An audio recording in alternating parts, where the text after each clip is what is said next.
విజయవాడ నగరంలో గాదే సాయికృష్ణ అనేటువంటి ఒక యువకుడు అదృశ్యమైనటువంటి కేసులో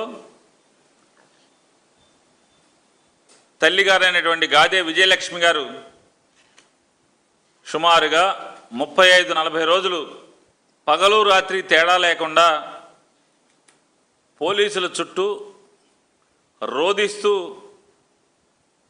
తన కొడుకు జీవించి ఉన్నాడా లేదా మరణించాడా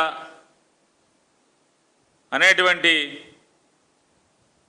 మీమాంసతో కొట్టుమిట్టాడుతూ కడుపు కోతతో ఆవిడ నరకప్రాయంగా తిరుగుతుంటే ఏ ఒక్క అధికారి ఆ స్టేషన్ హౌస్ ఆఫీసర్ అయినటువంటి నాగరాజు గారు కానీ లేదా ఏసీపీ గారు కానీ లేదా డీసీపీ గారు కానీ లేదా సిపి గారు కానీ అంటే కమిషనర్ ఆఫ్ పోలీస్ కానీ డిప్యూటీ కమిషనర్ ఆఫ్ పోలీస్ కానీ లేదా అసిస్టెంట్ కమిషనర్ ఆఫ్ పోలీస్ కానీ లేదా సంబంధిత స్టేషన్ హౌస్ ఆఫీసర్ గారు అయినటువంటి నాగరాజు గారు కానీ ఏ ఒక్కరూ కూడా స్పందించలేదు. రాజకీయ నాయకులు స్పందించలేదు, ఎమ్మెల్యేలు స్పందించలేదు, ఎంపీలు స్పందించలేదు. వారు ఏ పార్టీకి అయితే కార్యకర్తలుగా వాళ్ళ ప్రాణం పెట్టి పనిచేస్తున్నారో ఆ రాజకీయ పార్టీ కూడా స్పందించలేదు.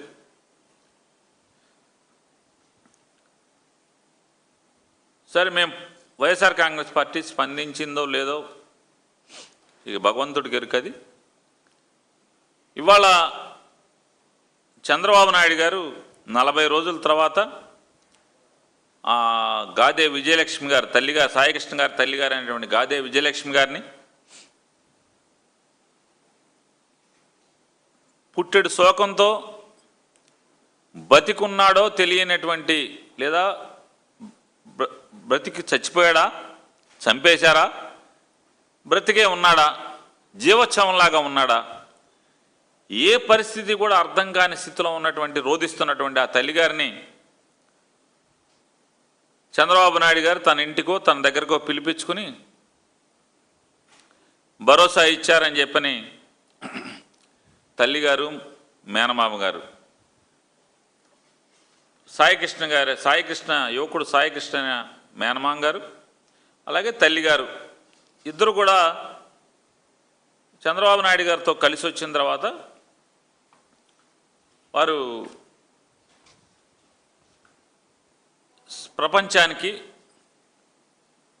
ఇన్నాళ్ళు తమకు అండగా ఉన్నటువంటి కొన్ని మీడియా ఛానల్స్కి వారు చెప్పారు, ప్రపంచానికి చెప్పారు.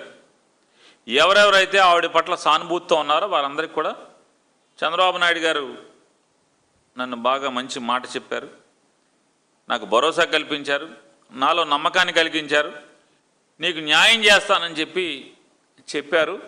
నేను నమ్మకంతో ఇంటికి వెళ్తున్నాను అని చెప్పి వారు చెప్పారు. సంతోషమే. ఈ రాష్ట్ర ముఖ్యమంత్రిగా శోకంలో ఉన్న ఆవిడ ఇంటికి వెళ్ళకపోయినా కనీసం ఆవిడని పిలుచుకునైనా 40 రోజుల తర్వాత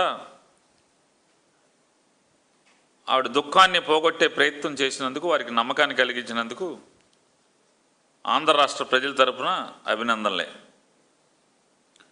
అలాగే నారా చంద్రబాబు నాయుడు గారిని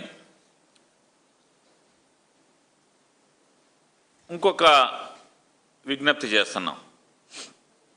అయ్యా, గాదే విజయలక్ష్మి గారి కుటుంబానికి, వాళ్ళ తమ్ముడు గారికి వాళ్ళకి భరోసా ఇచ్చారు, నమ్మకాన్ని కలిగించారు, వారికి న్యాయం చేస్తా అని చెప్పారు. మరి అనేక సందేహాలు అంటే పుట్టెడు సందేహాలు ఉన్నటువంటి, అనుమానాలు ఉన్నటువంటి ఆంధ్ర రాష్ట్ర ప్రజలకు కూడా మీరు భరోసాని, నమ్మకాన్ని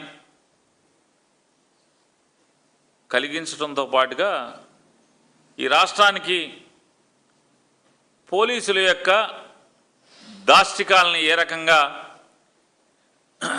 కంట్రోల్ చేయగలరో, ఆ యొక్క ఎలా న్యాయం చేయగలరో ఎక్కడెక్కడైతే పోలీసులు దాష్టికం, పోలీసుల యొక్క, అంటే అందరూ కాదు, కొద్దిమంది పోలీసులు పై అధికారుల యొక్క భరోసా, నేను పైయోడికి అన్ని పనులు చేసి పెడుతున్నాను కాబట్టి నేనేం చేసినా నాకేం అవదని చెప్పని అనుకునేటువంటి కొద్దిమంది పోలీస్ అధికారులు చేస్తున్నటువంటి దాష్టికాలకు కూడా మీరు ఇదే స్వాతంత్రం కల్పించాల్సినటువంటి అవసరం ఉంది అనేది చంద్రబాబు నాయుడు గారికి చెప్తున్నాను. ఎందుకంటున్నానంటే ఇదే పోలీస్ స్టేషన్లో ఇదే పోలీస్ అధికారి అకృత్యాల వల్ల, దాష్టికాల వల్ల మే మాసంలో ఇతని వల్లనే ఆత్మహత్య చేసుకుంటున్నానని చెప్పని వీడియో రికార్డ్ చేసి, ఆ వీడియోలో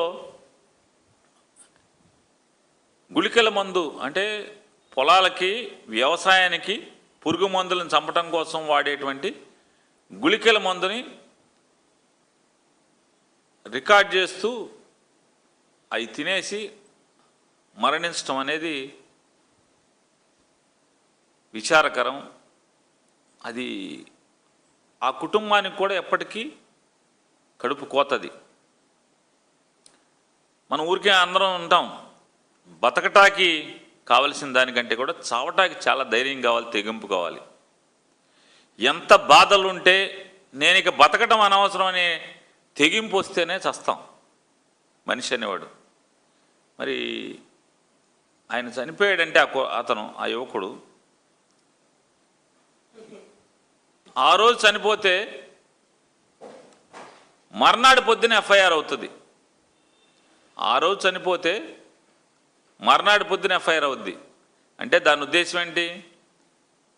పై అధికారులందరూ కూడా ఎలాగోలా నువ్వు దాన్ని కప్పెట్టమని చెప్పిన అవకాశం ఇవ్వబట్టి ఆ రోజు వాళ్ళని బెదిరించో అదిరిచ్చో తల్లిదండ్రులు నోరు మూయించి తెల్లారి వీళ్ళకేం సంబంధం లేనట్టుగా ఎఫ్ఐఆర్ కడతారు. దానిలో ఎక్కడ కూడా వీడియో గురించి చెప్పరు. చంద్రబాబు నాయుడు గారు అతను వీడియో రికార్డ్ చేసి ఫోటో అందరికీ పంపించి చచ్చిపోయాడు, పురుగుల మంది గుళికలు తిని చనిపోయాడు అని చెప్పని ఎక్కడ ఎఫ్ఐఆర్లో కానీ ఆ ఛార్జ్షీట్లో కానీ ఎక్కడ రాయరు, పంచనామాలో రాయరు.